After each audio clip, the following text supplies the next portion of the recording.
সে জানতো নামাজ ফরজ, কিন্তু সে সবসময় দেরি করত। আচ্ছা, পরে পড়বো, এখন একটু ভিডিও দেখি, নামাজ তো পরে পড়া যাবে।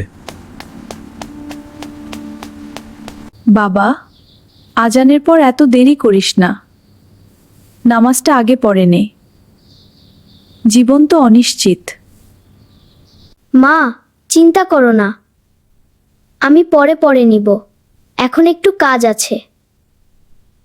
আজও নামাজটা মিস হয়ে গেল, কিন্তু সমস্যা নেই, কাল থেকে ঠিক করব। কেন যেন মনটা শান্তি পাচ্ছে না। সবকিছু আছে, তবুও ভিতরে অস্থিরতা রয়।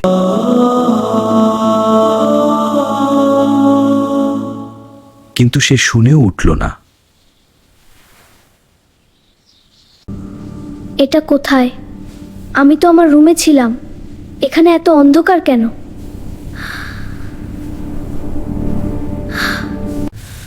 আমি নড়তে পারছি না, এটা কি কবর? আল্লাহ, আমাকে বাঁচান! তুমি নামাজ ছেড়ে দিয়েছিলে, আজানের ডাকে সাড়া দাওনি, এখন না, আমি ভুল করেছি, আমি নামাজ পড়ব, আমাকে আরেকটা সুযোগ দিন। আমি শ্বাস নিতে পারছি না, এই অন্ধকার আমাকে চেপে ধরছে, আমাকে বের হতে দিন। তুমি দুনিয়ার কাজকে অগ্রাধিকার দিয়েছিলে, আল্লাহর হুকুমকে অবহেলা করেছিলে। আজ কেউ তোমাকে সাহায্য করতে পারবে না, শুধু তোমার আমলই তোমার সাথে আছে। হে আল্লাহ, আমাকে মাফ করুন, আমি আজ থেকে কখনো নামাজ ছাড়ব না। আজ আমি প্রথমবার সময় মতো নামাজ পড়ছি, মনে হচ্ছে বুকটা হালকা হয়ে গেছে। এই শান্তিটা আগে কখনো পাইনি। আল্লাহ, আপনি আমাকে পথ দেখিয়েছেন।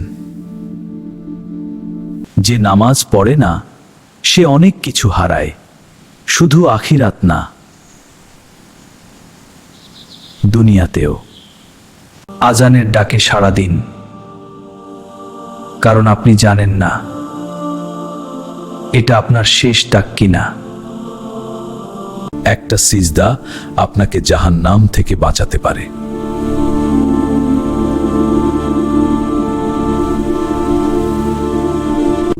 সময় থাকতে ফিরে আসুন, কাল হয়তো সুযোগ পাবেন না।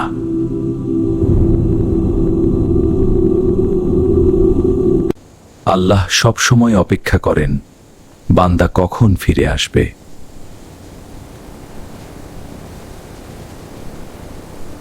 নামাজ শুধু দায়িত্ব না, পগোটা, এটা আমাদের রক্ষা কবচ। যে নামাজ ধরে রাখে আল্লাহ তার জীবন ঠিক করে দেন। যে নামাজ ধরে রাখে আল্লাহ তার জীবন ঠিক করে দেন। নামাজ ছেড়ে দেবেন না, কারণ একদিন সবাইকে হিসাব দিতে হবে, আর তখন সময় থাকবে না।